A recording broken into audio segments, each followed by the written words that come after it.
May I request you, Madam, to kindly address the congregation. Namaskar ఎల్లార్కుం vanakkam అందరూ మహానుభావులకి నా శతకోటి నమస్కారాలు వందనాలు. Good morning to all of you. Let me at the outset thank both the Utkal University and the other organizers for inviting me. The experts have spoken, so they've made my job much easier. Respected chief guest, Dr. Vinay Sahasrabudheji, then Dr. Chandran Thu, and then we have our historian who made a brilliant presentation, Professor Smriti Kumar Sarkar, and Pandit Paban Mishraji, and then we have Mrityunjay Rath, Chandi Prasad Nanda, Doctor, you are an alumnus of JNU, and we are very proud of you, and Pupendra Padhi, and all the scholars who have gathered here, ladies and gentlemen, and dear students. The issue that I want to raise here is we have come to speak on Kalinga and Southeast Asia, the civilizational linkages. An issue raised is India a nation state or a civilization state? I would rather go with a civilization state. Because if you see, both China and India are the only civilization states to enter the fourth industrial revolution. No other civilization anywhere in the world has this continuity with change, tradition with modernity, or realm with region. So this is my first point to make, that don't analyze India from the narrow binary Western frameworks. They are good. I'm not saying they are bad. They have done good work, but they do it from their own perspective. Because most of them come to India or don't come to India and still write books on India, like Max Muller. Or you have people who come and write on India's caste like Wendy Doniger, without even understanding our complexity. We don't see the world in black and white. We have shades of gray. We are not binaries. We see the world in concentric circles. It is not either or. We can be everything together. So if you see, we're the same with Southeast Asia. So we get misrepresented or we are wrongly understood. And I would also say that a time has come that large chunks of history have been blacked out and marginalized. And one such is the Kalinga period. Many of us don't see it in any of the textbooks. How much of the Kalinga period is there? Meaning, I asked somebody who ruled Kalinga when Ashoka attacked. Nobody knows the name of the king. Then was it a republic? Then are our democratic traditions as old as 261 BC? Nobody has an answer. So I would rather tell scholars like you who have the advantage of knowing Odia as well as English to go into these and try to bring in new narratives. And this is very, very important. And if we see also, there have been lot of institutional linkages. Another point I want to make here is that the Kalingas, the Andhras, the Cholas, the Pallavas, all the maritime empire. See, India is made to look like a land power as a Delhi-centric history.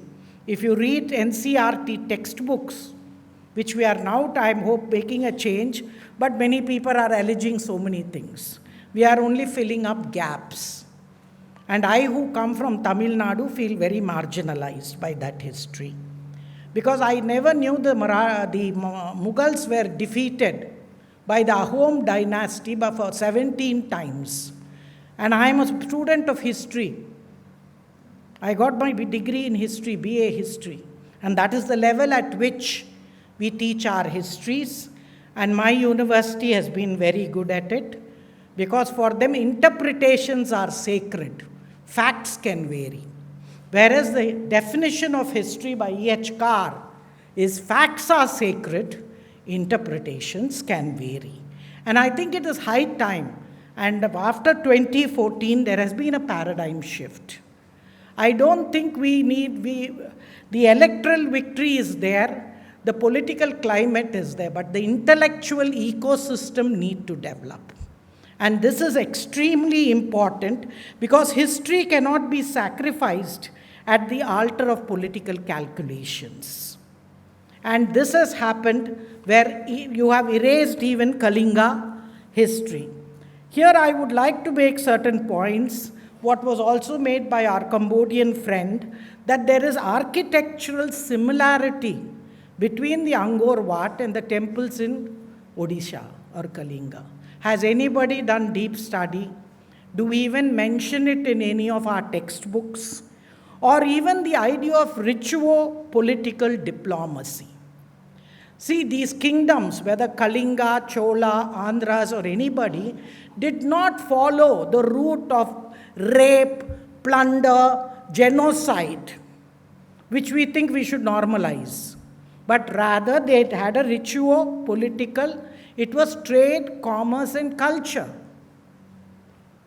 So if you see that, we have to also bring this alternative paradigm of how the influence took place in Southeast Asia. And the other is shipbuilding industry.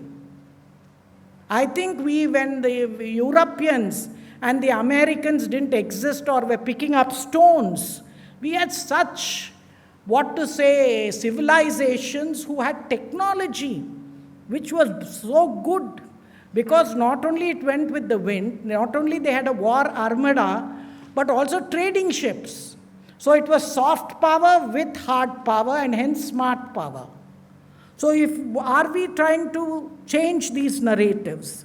The other issue I would basically like to raise with most of you is that we are having strategic silence and whitewashing of history.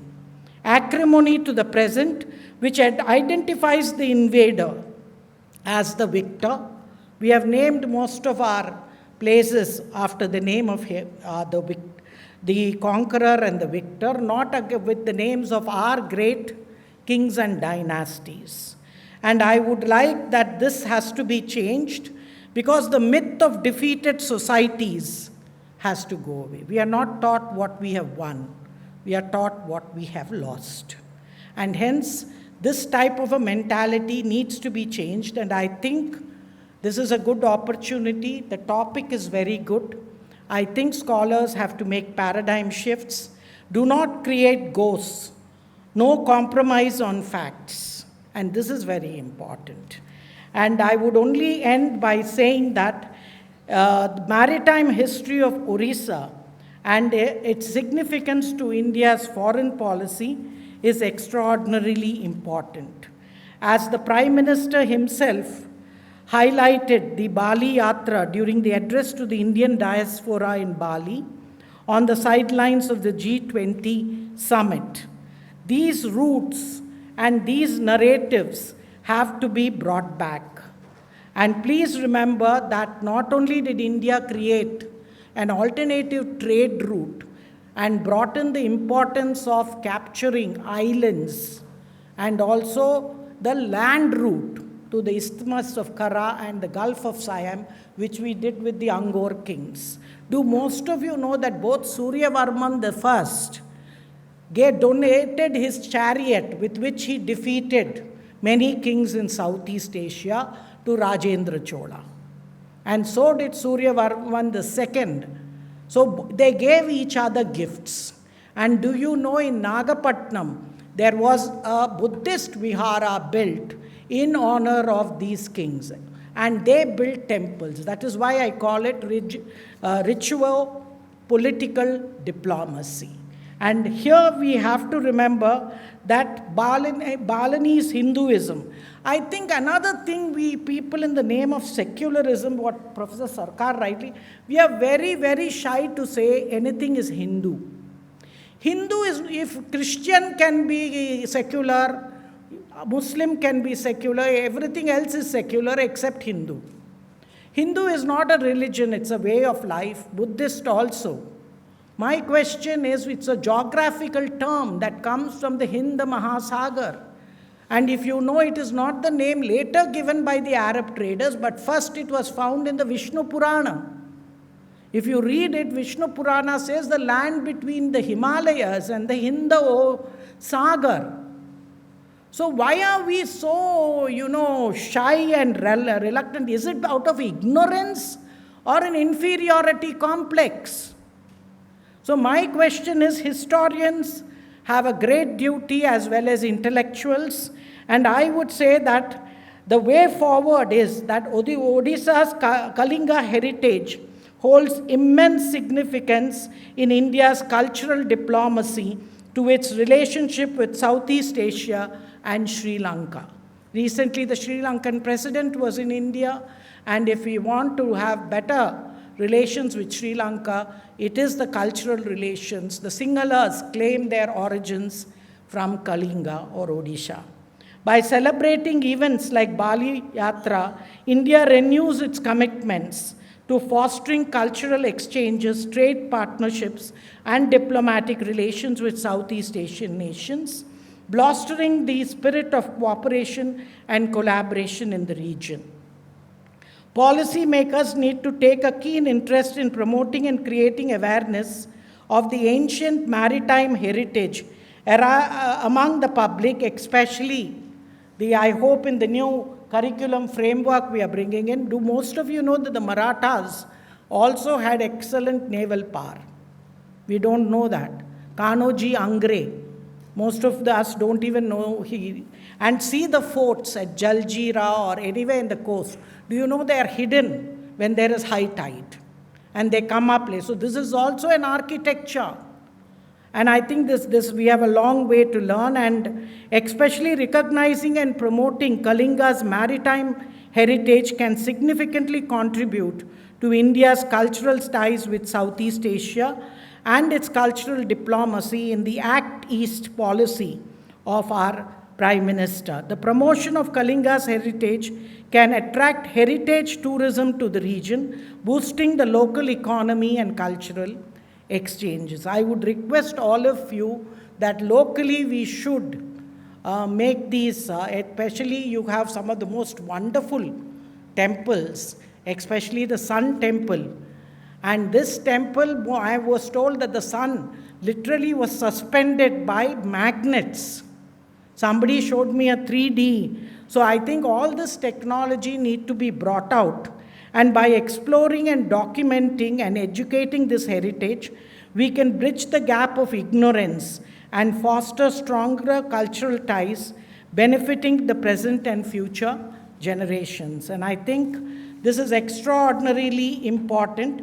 I agree that all these history has a main problem, that time is an insurmountable wonder which has consigned entire phases of human past to oblivion.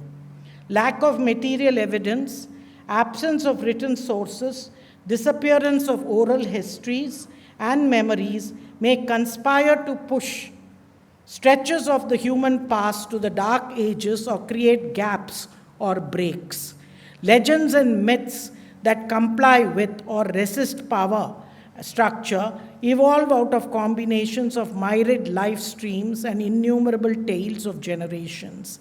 Such narratives may further stifle and diffuse evidence, relegating unfathomable depth to oblivion.